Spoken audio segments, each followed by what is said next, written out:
ഓ അസൂയ കൊണ്ടായിരിക്കും വീഡിയോ കാണാത്തത്. ബ്രോ യൂട്യൂബ് ചാനൽ തുടങ്ങിയ സ്റ്റോറി പറയൂ. പിന്നെന്ത് ബ്രോ വേഗട്ടോ. ആദ്യമായിട്ട് ചാനൽ തുടങ്ങുന്നൊരു പ്ലാൻ ഇട്ടത് കൊറോണ ടൈമിനാണ്. പക്ഷെ നമ്മൾ ശരിക്കും യൂട്യൂബ് ചാനൽ തുടങ്ങിയത് ഏകദേശം ഒരു 2 വർഷം മുമ്പാണ്. എൻ്റെ അനിയൻ അത്യാവശ്യം ക്രാഫ്റ്റ് വർക്കൊക്കെ ചെയ്യുന്നുണ്ട്.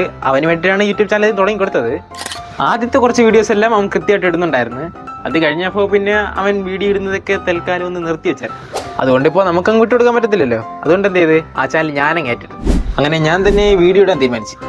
പണ്ടേ നമുക്ക് ടെക്കിനോട് കുറച്ച് താല്പര്യം കൂടുതലാണ്. അതുകൊണ്ട് എന്ത് നമ്മൾ ആ ഒരു കാറ്റഗറി തന്നെ പിടിച്ചു.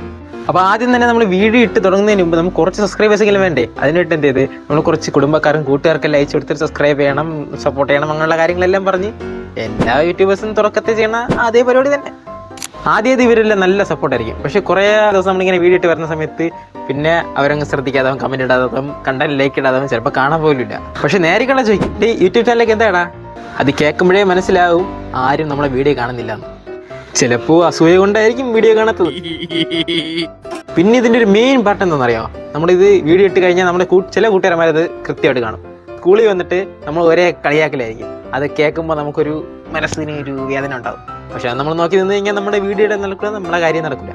പിന്നെ നമ്മൾ വീഡിയോ ഇടുമ്പോൾ കുറേ പേര് സപ്പോർട്ട് ചെയ്യുന്നുണ്ടായിരിക്കും. അതായത് നമുക്ക് അറിഞ്ഞുകൂടാത്ത കുറേ പേര് നമ്മളെ വീഡിയോ താഴെ വന്ന് കമൻറ്റ് ചെയ്ത് നമ്മൾ കുറേ പേര് സപ്പോർട്ട് ചെയ്യുന്നുണ്ട്.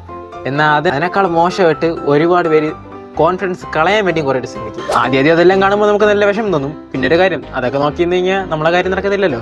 വെക്കേഷനെല്ലാം ചാനൽ അത്യാവശ്യം കുഴപ്പമില്ലാത്ത രീതിയിൽ നമ്മൾ കൊണ്ടുപോയിക്കൊണ്ടിരുന്നത്. പക്ഷേ സ്കൂൾ തുറന്നതിന് ശേഷമാണ് നമുക്ക് ശരിക്കും ഒരു അടി കിട്ടിയത്.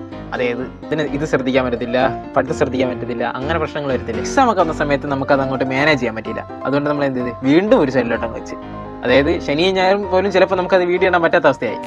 അങ്ങനെ ഏകദേശം ഒരു 4-5 മാസമായ സമയത്ത് ചാനൽ മോണിറ്റൈസ് ആയി. അപ്പോൾ നല്ല സന്തോഷം തന്നെയായിരുന്നു. കുറേ നാൾ കാത്തിരുന്ന് കിട്ടിയല്ലേ, സന്തോഷം കാണാതിരിക്കുമോ? അങ്ങനെ കുറേ പരിപാടി കഴിഞ്ഞിട്ടാണ് നിങ്ങളിപ്പോൾ കാണുന്നത് ഈ ഒരു വ്ളോഗല്ലായിട്ട് നമ്മൾ തുടങ്ങിയത്.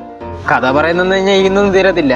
അതിനെങ്കിൽ പാർട്ട് ഒരുപാട് പോയിട്ടിരും. അപ്പോൾ ഇതാണ് നമ്മുടെ ആ ഒരു ആകെയുള്ള കഥയുടെ ഒരു ചെറിയ ഫോം. അപ്പോൾ ഏകദേശം എല്ലാ കാര്യങ്ങളും പിടിയിട്ടില്ലേ? വീഡിയോ ഇഷ്ടപ്പെട്ടാൽ ഒന്ന് ഫോളോ അടിച്ചോ. Peace out.